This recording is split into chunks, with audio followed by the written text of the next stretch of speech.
RRB, l'invité du matin. Bonjour Elisabeth Moir. Bonjour Lionel. Votre invité ce matin, Willy Gateaou, le maire de Païta. Monsieur le maire, bonjour. Bonjour. Merci d'accepter notre invitation pour nous parler de la police municipale de Païta. Elle a été créée jeudi soir à l'unanimité. Exactement. Par le conseil municipal. On a envie de dire enfin. Païta était la seule commune de l'agglo à ne pas avoir sa police municipale. Pourquoi est-ce qu'il a fallu autant de temps ? En fait, cette affaire, elle a commencé en 2012. Donc, vous savez, à Païta, on est très prudent, notamment lorsqu'il s'agit de police municipale. Donc, comme je le disais, cette affaire a commencé en 2012. On a posé les premiers jalons avec la création du pôle tranquillité publique, sécurité publique. D'abord avec un cadre qui est la prévention qui a été mis en place dans le cadre du contrat d'agglo. Ensuite, en 2014, il s'agissait pour nous de mettre en place la vidéoprotection. Païta aujourd'hui, c'est 54 caméras sur l'ensemble de la commune, dont 13 nouvelles caméras font l'objet d'une demande d'autorisation aujourd'hui.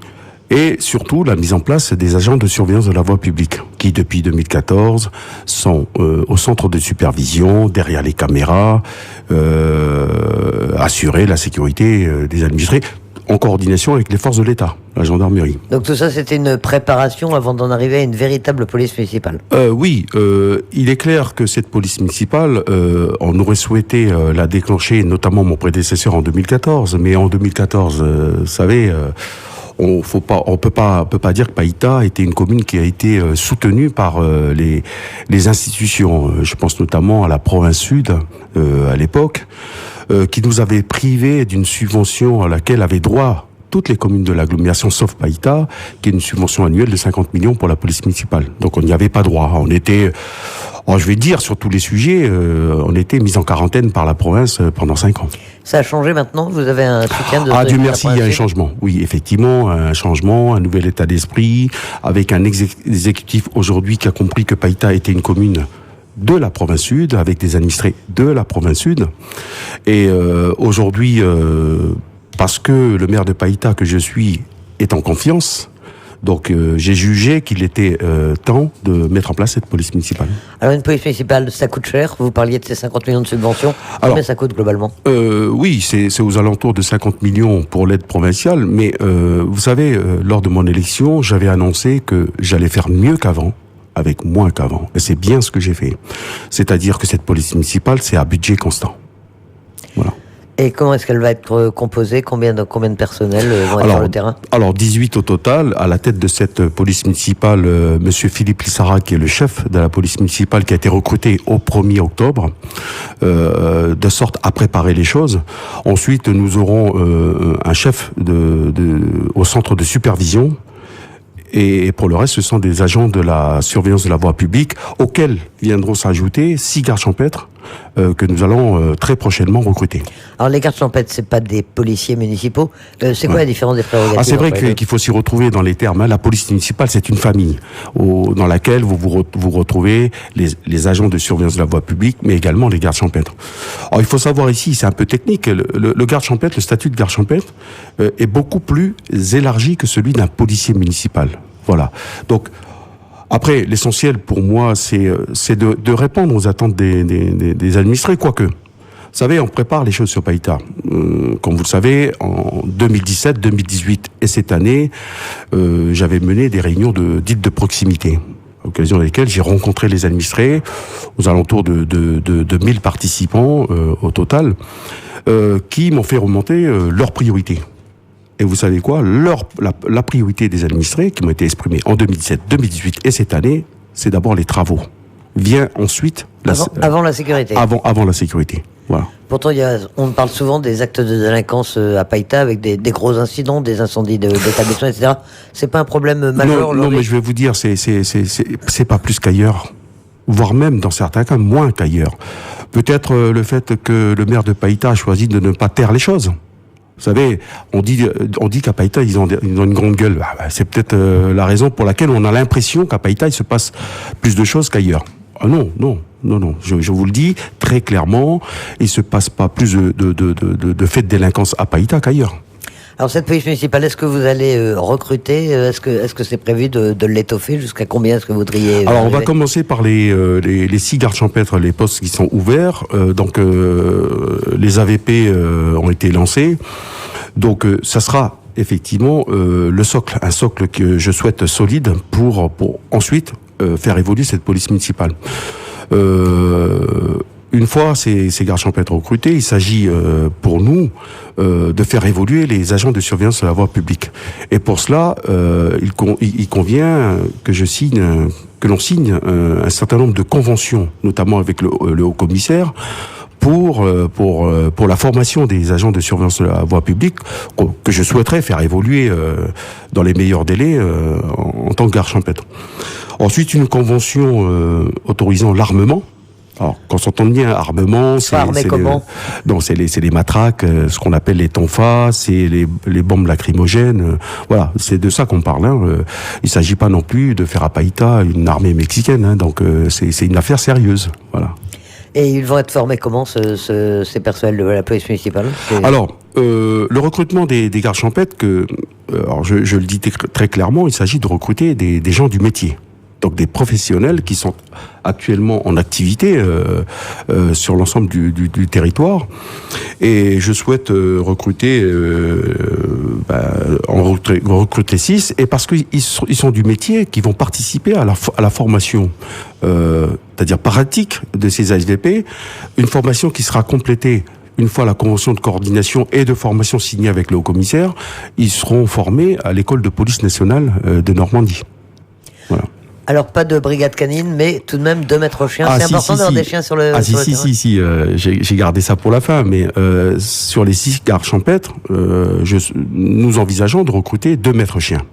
Donc il s'agit pour Païta, puisqu'on nous attend depuis très longtemps sur cette affaire-là, donc on va taper fort. Donc la brigade canine elle sera en place. C'est important des chiens sur le terrain, ça augmente l'efficacité de la police. Voilà, vous savez, moi j'ai confiance aux conseils qui me sont prodigués par les gens du métier, à commencer par monsieur Philippe Lissara qui a 37 ans de métier. Les professionnels vous diront qu'un chien vaut 5 agents sur le terrain. Et puis les chiens c'est bien parce que ça sécurise l'intervention de nos agents. Voilà. Où est-ce qu'elle va être installée, cette police municipale, et quand est-ce qu'elle pourrait être véritablement opérationnelle? Alors, au cœur du village. En parallèle, la semaine prochaine, les travaux vont démarrer. Il s'agit de requalifier un local municipal. Et je souhaiterais, fin février, on devrait tenir les délais, fin février, l'ouverture du commissariat de police municipale. Quelles seront ses missions exactement? Qu'est-ce que vous attendez d'elle? Alors, c'est les écoles, la lutte contre l'alcoolisme, la lutte contre les incivilités. Oui, c'est déjà veiller à la bonne application des arrêtés du maire, le bon ordre, la sûreté, la salubrité publique, la sécurité. Donc, mais au-delà de ça, je souhaitais que cette police municipale, soit une police de proximité, au service des administrés, à l'écoute des administrés. Parce que vous savez, souvent, ce qui pollue le quotidien des administrés, c'est, vous savez, les problèmes de voisinage, le voisin qui ne respecte pas le calendrier de dépôt des déchets verts, les mauvais stationnements, voilà. Les nuisances sonores, ce genre de choses. Voilà, j'espère que les administrés ne me détesteront pas d'ici 1 an parce que la police municipale.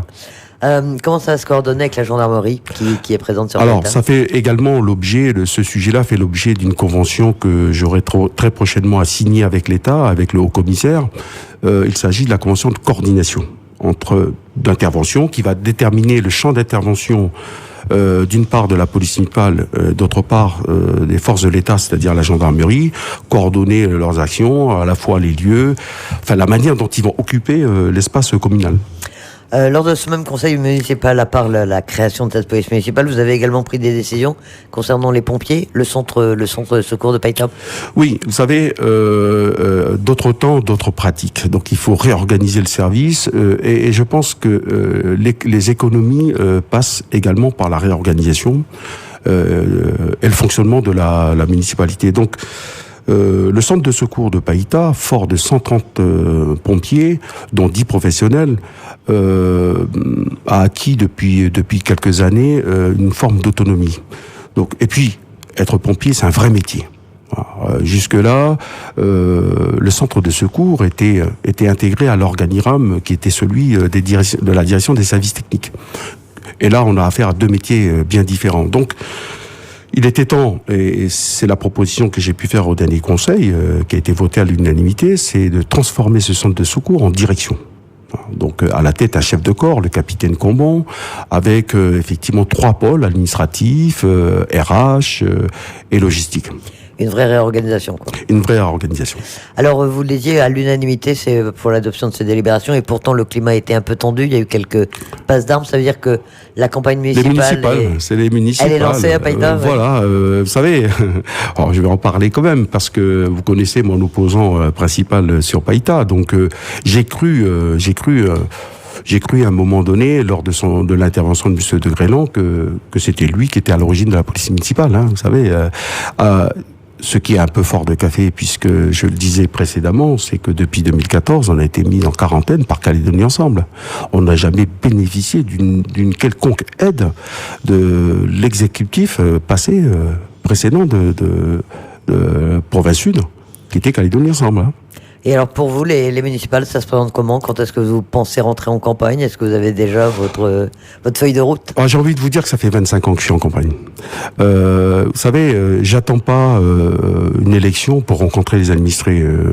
Je le fais, comme vous le savez, au travers de réunions de proximité dont la première session s'est tenue en 2017. Donc je crois que je l'ai dit plusieurs fois, c'est que il faut comprendre que la commune, elle appartient d'abord à ses habitants et qu'elle ne peut se construire qu'avec ses habitants. C'est ce que je m'efforce de faire. D'ailleurs, sur la campagne, hein, je rencontre très régulièrement mes sympathisants, mes militants. Je peux vous dire qu'actuellement, quasiment tous les samedis, on se rencontre et on construit pierre par pierre notre programme, ce qui fera effectivement... c'est l'expression que j'ai en tête, cette ligne de vie, parce que je considère que c'est toute une équipe, c'est pas le candidat que je suis, c'est toute une équipe, vous savez, c'est ce qu'on appelle la cordée. Voilà. Je peux vous dire qu'on est prêt à l'ascension. Et les élections municipales, c'est le 15 et le 22 mars. Donc, le 15 mars et le 22 mars. Donc les mois d'été vont être consacrés quand même à cette campagne, à préparation du programme, préparation de la liste, etc. Oui, oui, bien sûr, tout est prêt. Tout est prêt. Willy Gatéou, le maire de Païta, merci d'accepter notre invitation ce matin. Merci.